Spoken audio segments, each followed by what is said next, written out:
불의한 청지기 비유라고 이렇게 소개하기도 하고 그렇게 설교를 많이 들었죠. 그런데 불의한 청지기라는 비유의 핵심은 이 녀석이 청지기가 주인 눈을 속여서 자기의 어떤 직책이 떨어질 줄 알고, 원래 청지기가 좀 게으르고 악했어요. 빈둥빈둥 주인의 소유를 그냥 빼먹기만 하고 뭔가 불리지 않았어요. 열심히 일하지 않았어요. 그래서 거기에 초점을 두어서 불의한 청지기라. 그리고 또 주인이 자기를 이제 파이어 시키는 줄 알고 주인에게 빚진 자들을 일일이 불러서 조용하게 비밀리에 너가 얼마 빚졌냐? 나 기름 100마리다. 그럼 빨리 여기 50이라 쓰라. 그리고 또 다른 사람 불러서 너 얼마 빚졌냐? 나 밀 100삭이다. 그럼 이거 80이라고 써라. 이렇게 자기가 탕감해 주는 거예요. 그렇게 되면 이 빚진 사람들이 누구에게 고마워하겠어요? 주인에게 고마워하겠어요? 이 청지기에게 고마워하겠죠? 그래서 청지기가 자기가 자기 일을 못하고 이제 파이어 되어도 이 사람들이 도와줄 것이다 생각하고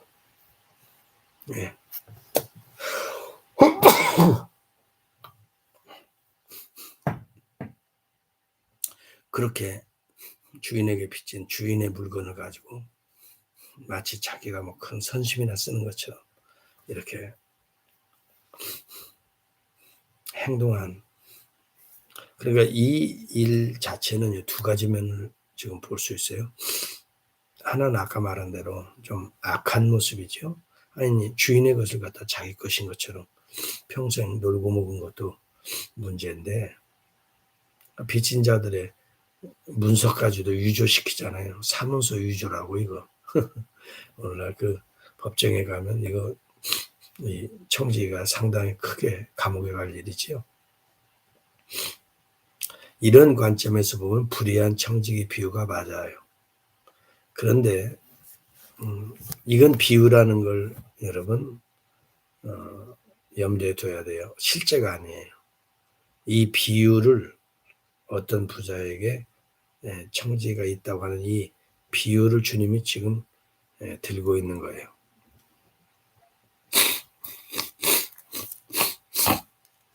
근데 이 주님이 여기 주인이 평가하는 내용이 8절에 있어요. 주인이 이 옳지 않은 청지기가, 이건 앞에 걸 우리가 강조하니까 불의한 청지기죠. 일을 지혜 있게 하였으므로 여기 지혜롭게 일을 했다는 거예요. 칭찬하였다라. 자, 이 비유의 핵심은 뭘까요? 주인의 평가입니다. 지혜롭게 일했다 하고 칭찬하는 거예요. 이 세대의 아들들이 자기 시대에 있어서 빛의 아들들보다 더 지혜로운, 이렇게 지혜로운 자가 안 믿는 자도 불의한 자였기 때문에 안 믿는 자겠죠. 안 믿는 자도 이렇게 자기 미래를, 자기 삶을 개척하려고 이렇게 지혜롭게, 슈루드 스튜어드. 그래서 지혜로운 청지기 비유라고 바꿔야 돼요. 스트루드, 이 말은요, 슈루드라는 말은요, 아주 상황 판단이 빠른 이 말이에요. 아주 기민한, 민첩한 청지기 비유라고 말해야 돼요. 물론 그가 불의한 건 사실이에요. 지금 그러나 주님이 이 비유를 하는 건 지혜롭게 행동한 그것을 강조하고 그걸 교훈하기 위해서 이 비유를 쓰거든요. 그렇다면 불의한 청지기라고 하는 것은 우리들의 판단이고 주님이 칭찬하시는 것은 지혜롭게 일한 바로 민첩한 기민한 그 행동이에요. 이 말은 무슨 말이냐? 자기의 미래를 민첩하게 아주 지혜롭게 영민하게 영리하게 대비했다는 거예요. 여러분 자기 미래에는 하나님의 진노와 심판이 있을 것이고 하나님의 구원이 있을 거예요. 이 미래를 그저 깨닫지 못하고 그렇게 덤벙덤벙 살다가 잘리고 아무 그다음에 대책도 없이 사느니 비록 그가 불의하였지만 그래도 미래를 대비하기 위해서 머리를 썼다는 거예요. 물론 남의 것을 갖다가 주인의 것을 갖다가 자기 것인 양 이렇게 선심 쓰는 이 행위 자체가 사문서 위조고 잘못된 거예요. 그러나 여기 비유라고 하는 관점을 보면 비유라는 것은 주님이 무엇을 제자들에게 가르쳐주기 위해서 핵심 포인트를 강조하는 그 부분을 교훈한다는 거거든요. 전체 내용과 배경을 말하는 게 아니라 무엇을 지금 얘기해 주려고 하나. 예. 이 불의한 청지기가 지혜롭게 이를 마지막 순간 대비했다는 거예요. 이걸 강조하려고 주님이 그러시거든요. 그러므로 우리가 깨달아야 될 것은 우리의 미래를 우리가 지금 얼마 안 남았다는 거예요. 우리 인생 개인적 종말론 제가 얘기했죠. 얼마 안 남았잖아요. 아니 오늘일 수도 있고 내일일 수도 있어요. 자 그런데 오늘 이후의 미래를 어떻게 대비할 거냐. 삶이 없어요. 죽으면 그만이에요. 이건 정말 불의한 청지기예요. 죽으면 그만. 이런 무지한 청지기예요. 이 지혜로운 청지기는 미래가 있다는 걸 확신하고 있는 거예요. 자기의 일이 중단될 것을 확실히 알고 있는 거예요. 자기의 날이 주인 밑에서 끝날 때를 알고 있는 거예요. 그래서 그것을 대비했던 거거든요. 이 말은 무슨 말이에요? 우리의 이 세상의 삶이 이제 언젠가는 중단될 것이다. 언젠가는 이 세상 삶이 끝나게 될 것이다를 알았다는 말이에요. 이 지혜로운 거예요. 그리고 그것을 대비했다는 말이에요. 자, 오늘 주님이 가르쳐 주시는 게 뭐예요? 오늘 하루에 우리의 삶에 마지막이라는 생각을 가지고 빨리 충성스럽게 지혜롭게 대비하라는 말이거든요. 이 교훈이거든요. 자, 그럼과 동시에 그 뒤에 비유가 나오는데 거지와 나사로의 비유가 이어지고 있어요. 한 부자가 있어.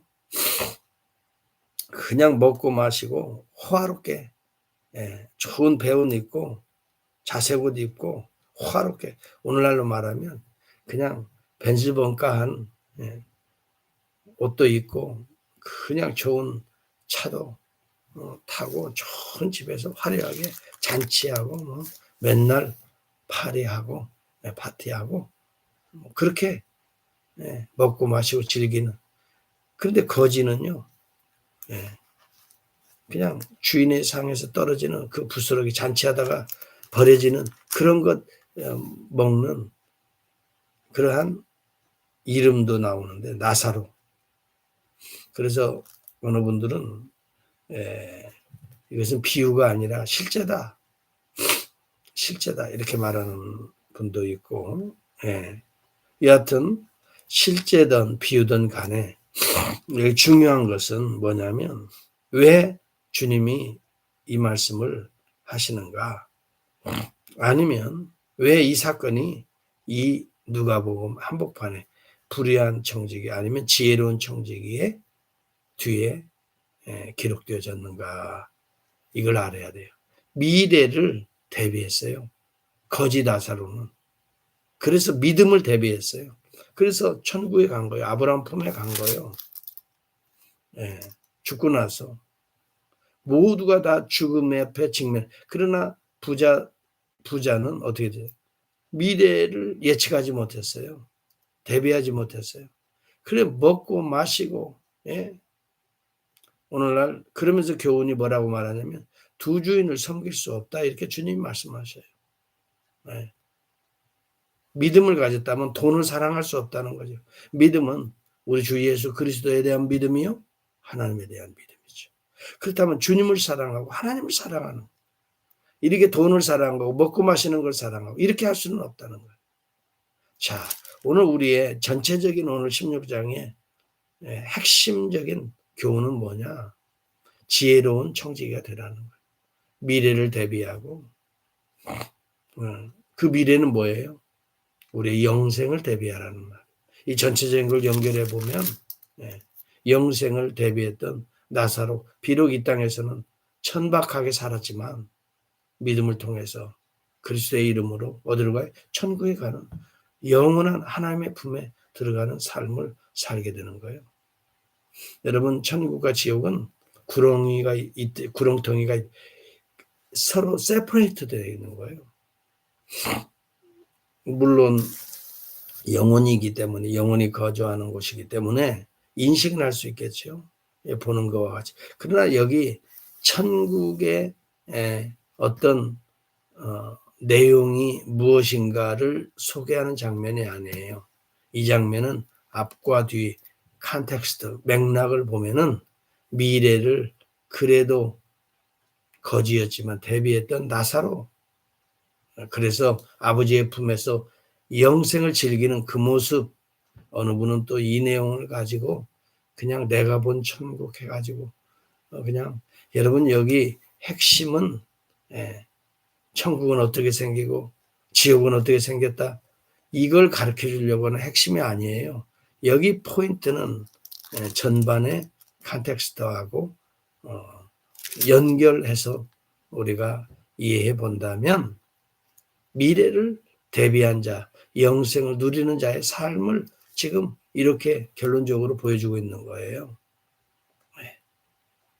오늘 우리의 삶이, 오늘 한날의 삶이 대비적인가 아니면 낭비적인가, 이런 기준을 가지고 한번 하루를 살아볼 수 있기를 바랍니다. 이것이 이 땅에서도 대비적인 삶이 되어야 되고, 예를 들어서 내일이 있는 삶이 되어야 되고, 안식과 평안이 있는 삶이 되어야 되고, 영생이 있는 삶이 되어야 되고, 낭비적인 삶은 오늘 우리를 그저 내일이 없는 것처럼 오늘을 즐기자. 오늘 이 시대의 가치관이죠. 세상 가치관이죠. 세속적 가치관은 이 세상을 즐기자. 먹고 마시고 그저 미래에 대해서는 뭐 그렇게 염두에 둘 것도, 오늘을 즐기면 그게 미래다, 이렇게 말하고 있는 세속적 현실적 세계관이죠. 그러나 우리 기독교적 세계관, 주님의 세계관은, 가치관은 그렇지 않다는 거예요. 오늘의 삶은 어떻게 해요? 대비적인 삶이다. 거기에 의미가 있다. 무엇을 영생을 대비하는 삶이요, 구속을 대비하는 삶이요, 내일을 대비하는 삶이요, 우리의 미래를 대비하는 삶이다. 그것이 현실과 연결이 되거든요. 오늘 땀 흘리고 오늘 성실하고 오늘 진실하고 정직하게 행하는 자, 믿음을 가지고 영생의 안식과 평안을 대비하는 한날이 되는 거예요. 그런 의미에서 오늘 한날도 영생의 날이 되는 거죠. 이런 대비적인 삶을 살게 될 때에 우리의 삶은 미래가 보장되는 거고 오늘이 행복